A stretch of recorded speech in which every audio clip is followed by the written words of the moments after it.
Hey everyone, Rho here. Today we're discussing the lies of the Imperial Guard.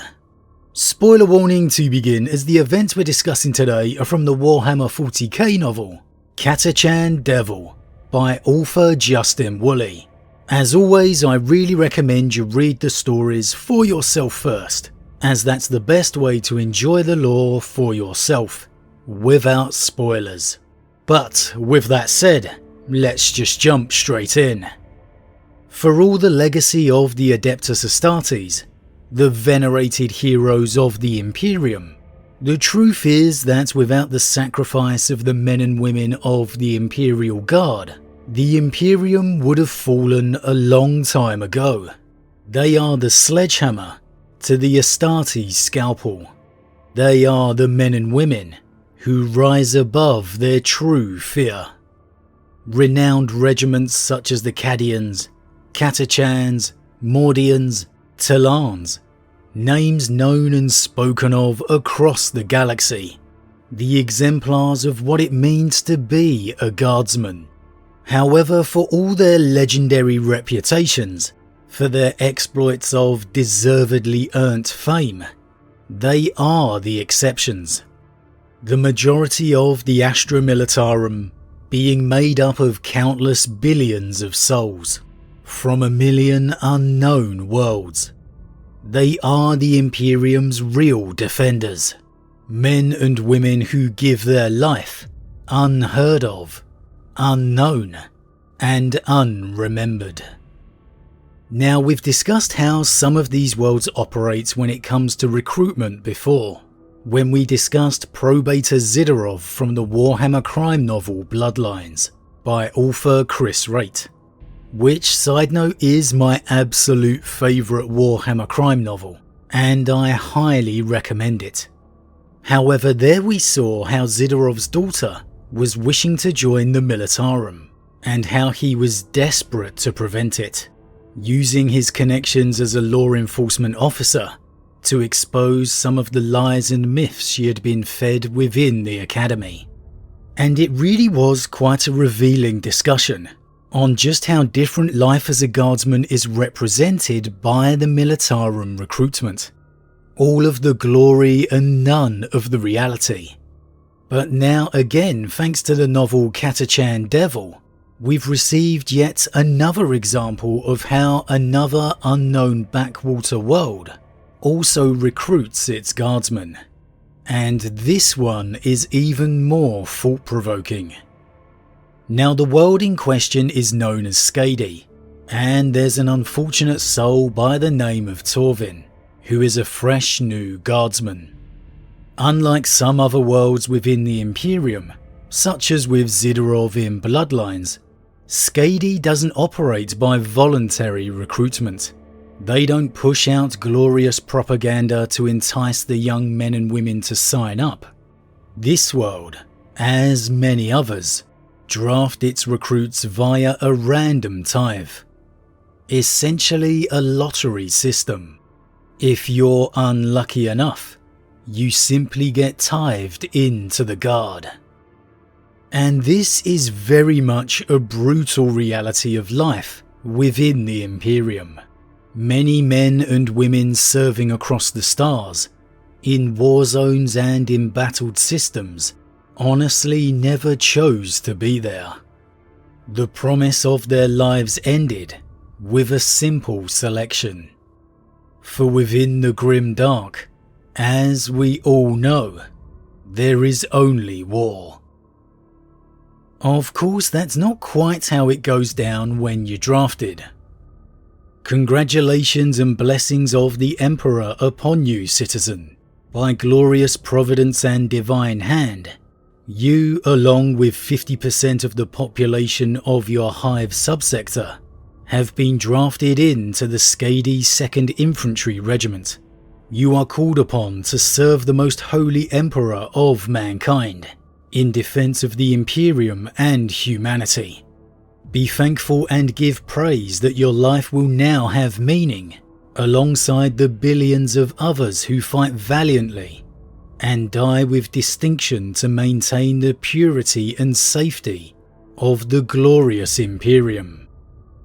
Now, I'm not sure many people would class being drafted as a means for congratulations, but hey, this is the Imperium we're talking about. That template sounds suspiciously like it was drafted by a commissar to me. This is a great example of the Imperium in a nutshell. First of all, the insinuation it's by the Emperor's own hand, by glorious providence and divine hand. Nothing short of a complete and utter lie, trying to make out that it was by the Emperor's wish that you have been selected. But then of course, according to the Ecclesiarchy, everything within the Imperium happens according to his desires. And then the sheer bleak reality of the vastness of not only the Imperium, but the Militarum itself.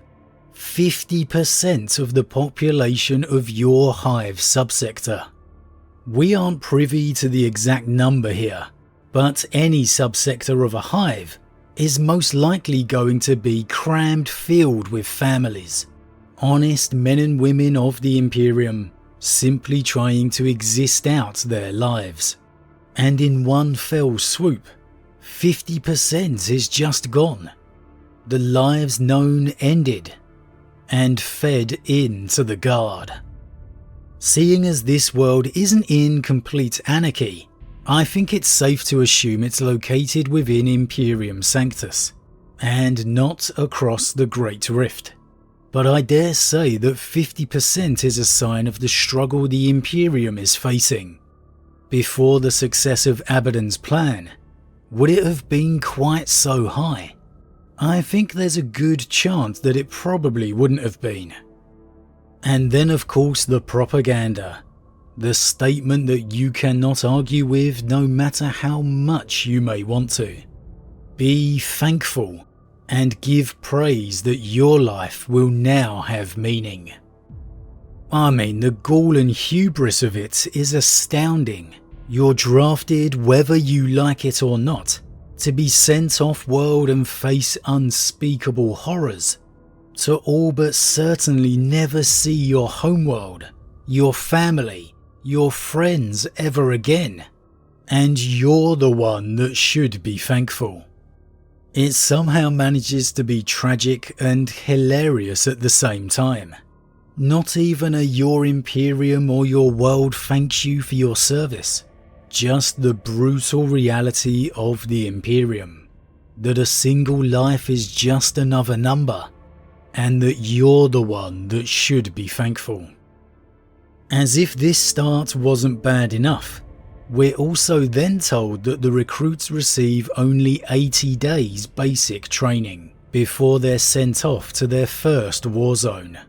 Just imagine that for a second.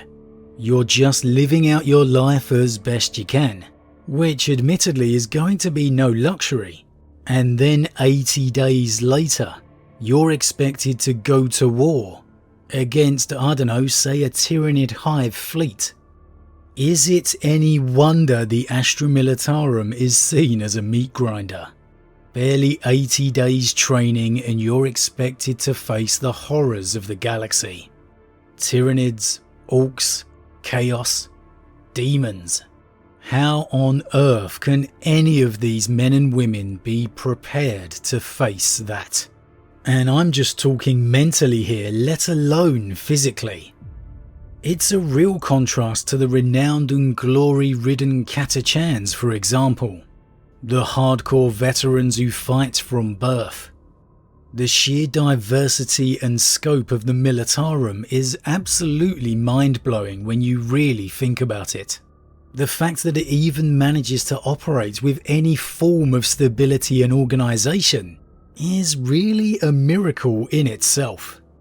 And hey, look, you could say, well, at least they get 80 days training, better than none, which some worlds will get if their world is invaded.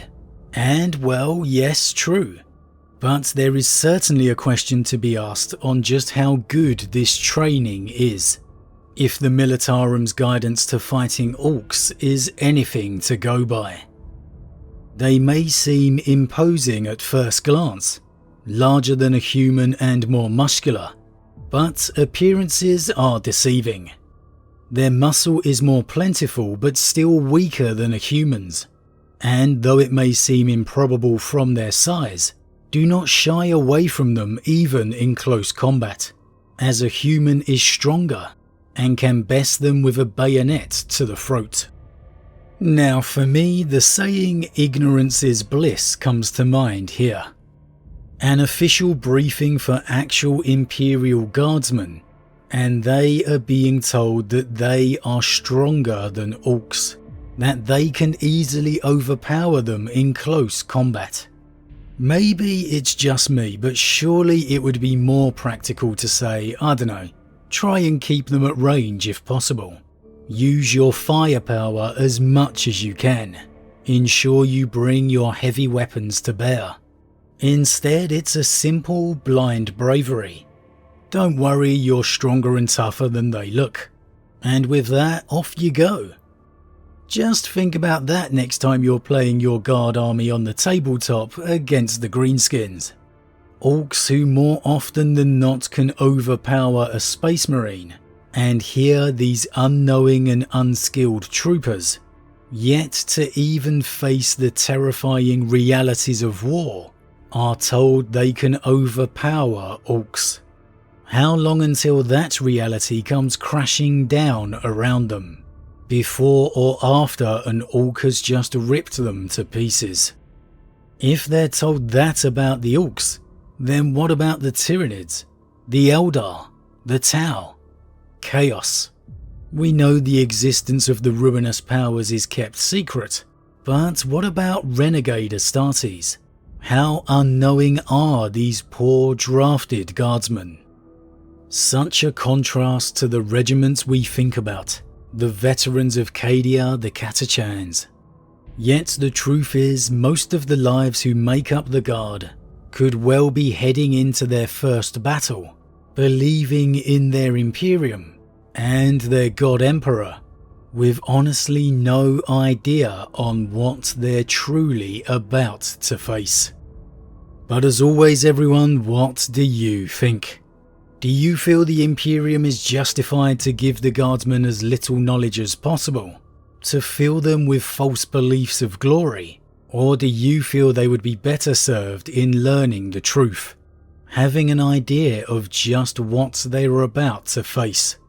Do you feel the legendary regiments are filled with such needless propaganda?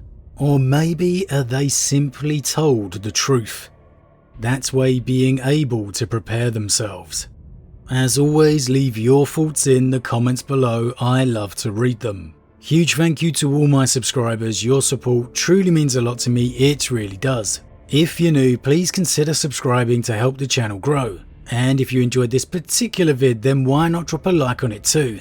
With that said, I am off, and I'll see you all again real soon.